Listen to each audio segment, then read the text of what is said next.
ont évangélisé quelques 550, ont créé 550 environ lieux monastiques en Europe. C'est considérable. Saint Colomban et ses disciples, à lui seul, 250. Nous sommes les héritiers de ces grands saints qui ont fait l'histoire chrétienne de l'Europe. Nous sommes les héritiers à travers celui qui nous a redonné leur esprit, c'est-à-dire saint Tugdual. Et nous avons beaucoup à apprendre encore, et surtout à prendre conscience que ce à quoi nous sommes appelés va bien au-delà de l'engagement que nous avons les uns et les autres à l'égard, y compris de notre vocation, mais aussi en conscience de ce que nous promettons à Dieu, lui qui nous a tout donné et qui nous demande en retour aussi de tout donner pour que nous puissions vraiment recevoir la nouvelle vie. Vous avez vu cette couronne de l'Avent qui est au milieu de l'église. Il y a une bougie qui est allumée, c'est la bougie qui correspond au premier dimanche, à la première semaine de l'Avent. Dans la tradition orthodoxe, il y a 6 dimanches, c'est pour ça qu'il y a 6 bougies. Cette couronne de l'Avent est une très ancienne. Le symbole de la couronne est très ancien, on ne sait pas exactement.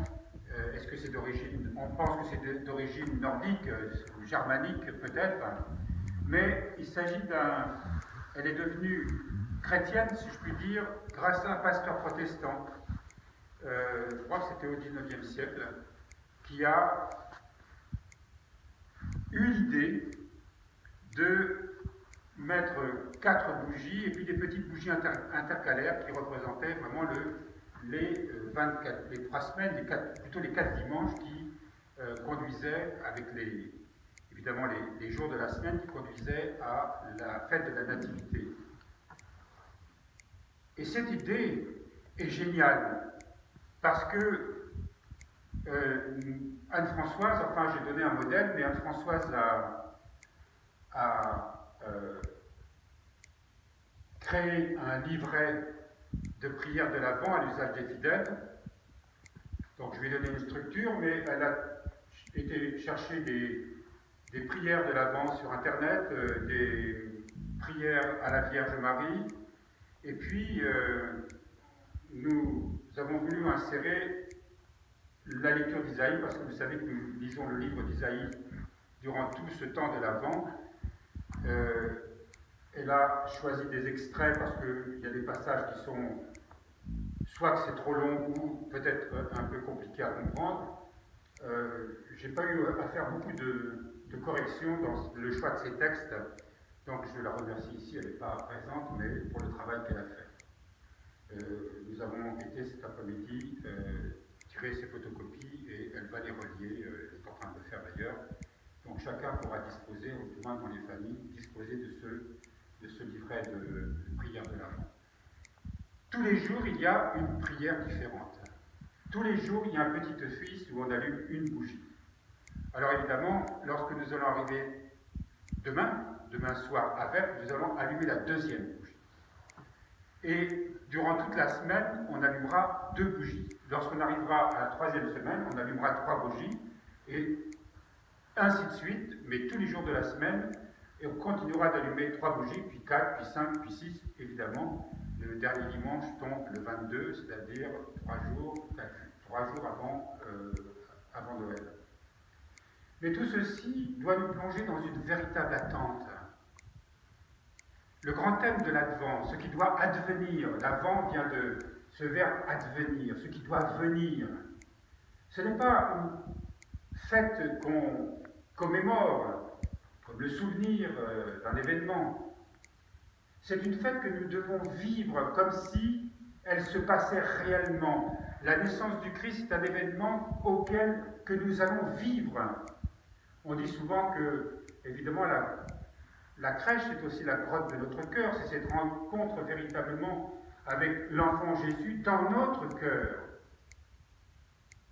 Et pour cela, nous avons besoin de nous préparer et déguiser cette attente Alors ça tombe bien parce que nous avons une petite retraite du clergé durant ce week-end. Nous fêtons la Saint-Colomban, ce grand ascète, ce grand évangélisateur qui doit aussi nous inspirer durant cette attente. Alors l'attente, nous le savons, c'est un temps de jeûne, bien sûr, jeûne alimentaire, du moins pour les efforts que chacun peut faire, mais n'oublions pas une chose, c'est qu'on peut toujours faire plus d'efforts qu'on croit, et surtout de ne pas prendre le jeûne comme une punition, de ne pas prendre le jeûne comme quelque chose de difficile, mais au contraire d'une aide efficace. Le jeûne est un instrument vraiment important pour qu'on puisse apaiser en nous ce qu'on appelle les passions. Chacun a son tempérament, chacun a ses difficultés, chacun a ses péchés à combattre, et le jeûne y est une aide très importante.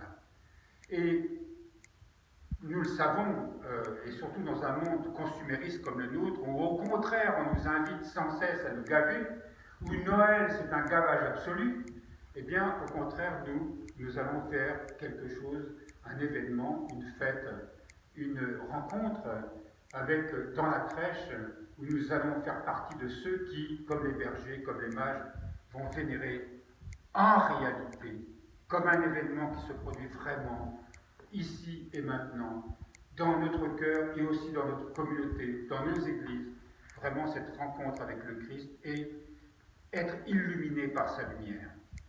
Tout ce temps que nous vivons est un temps noir. Regardez, la nuit tombe, elle tombe de bonne heure, et en plus quand il y a ce temps comme aujourd'hui, eh bien c'est vraiment, on s'enfonce dans les ténèbres. Nous sommes dans les mois noirs, comme on les appelle ici en Bretagne. Et nous aussi, nous avons cette espèce de descente à l'intérieur, cette intériorité. La nature se dépouille, les feuilles tombent, il y a une sorte de mort apparente, la sève se retire, descend dans les racines, se réfugie dans les racines. Comme nous allons descendre aussi dans nos profondeurs, et il le faut pour ça que nous ayons des outils. Je vous ai parlé du jeûne, mais il y a aussi le jeûne aussi que nous essayons d'avoir pour faire choix de lecture, pour essayer au maximum de préserver son esprit des distractions ou de ce qui peut le disperser par rapport à cette œuvre-là. Chaque fois qu'on allume une bougie, chaque fois qu'on se replace dans cette attente, on réanime en quelque sorte cette attente et cette flamme au plus profond de nous-mêmes. Alors, dans ce temps de l'Avent, il y a aussi des prières spécifiques. Il y a des temps qu'on réserve davantage à la méditation, c'est-à-dire qu'en fait on rentre dans le silence. Ce temps, il n'y a pas d'attente vrai sans silence. Apaiser ses pensées, apaiser ce qui nous agite en permanence. Rentrer vraiment dans ce mystère intérieur, se laisser conduire. Souvenez-vous que dans l'ancien calendrier liturgique, nos pères avaient placé l'archange Raphaël, celui qui guérit, celui qui a conduit Tobie fils dans cette région éloignée. Il a protégé, délivré son épouse des démons qui l'affligeaient, revenu à la maison et guéri le Tobie père. Or, Tobie père avait 62 ans lorsqu'il a été guéri par l'archange Raphaël. Et c'est pas par hasard si l'archange a été placé le 24 octobre, 62 jours avant Noël.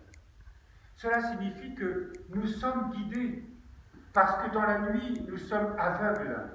Spirituellement parlant, nous sommes aveugles.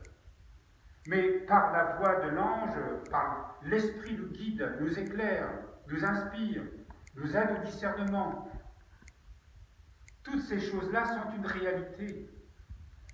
Et il y a d'autres saints, je ne vais pas vous en parler ce soir, mais nos pères savaient qu'en plaçant certains saints au long de cette période-là, eh bien, ils étaient pour nous vraiment un symbole qui pour nous éclairer, par leur histoire, par ce qu'ils ont vécu, par ce qu'ils ont dit aussi.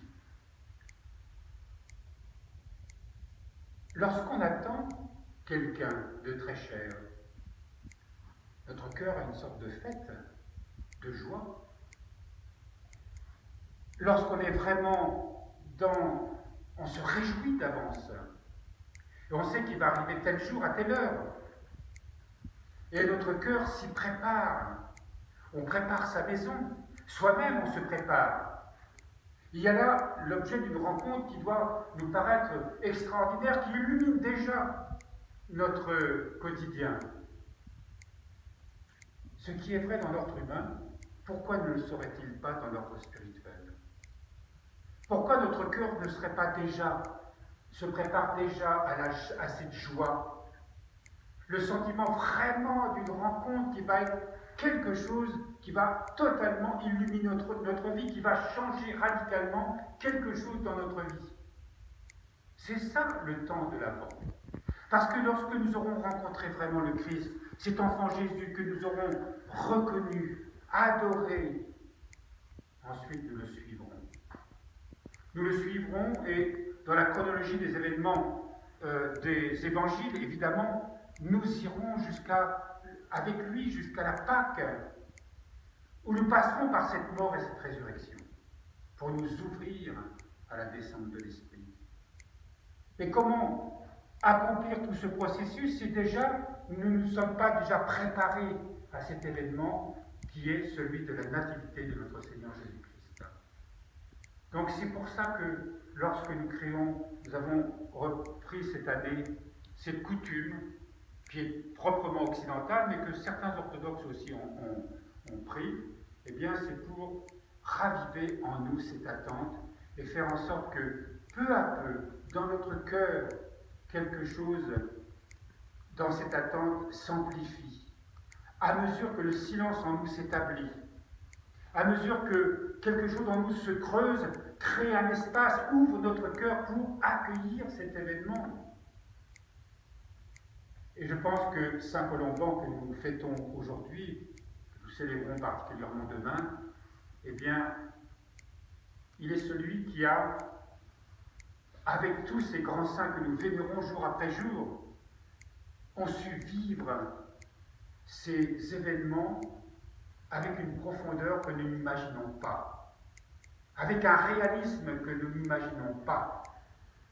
Même plus que cela, lorsqu'ils ont vraiment rencontré le Seigneur, eh bien, ils se sont totalement donnés à lui et ils l'ont suivi d'une manière totale, absolue, pour que sa volonté puisse s'accomplir en nous. Pour cela, il faut déjà que nous nous préparons à cette rencontre et que cette rencontre soit pour nous quelque chose de définitif. Que nous ne soyons pas seulement des religieux, des religieuses ou des membres du clergé ou des membres ou chrétiens tout simplement, parce que nous sommes avant tout des chrétiens, tous tant que nous sommes. Est-ce que nous avons vraiment conscience que tant qu'on n'a pas tout donné, on n'a rien donné? Au nom du Père et du Fils et du Saint-Esprit. Amen.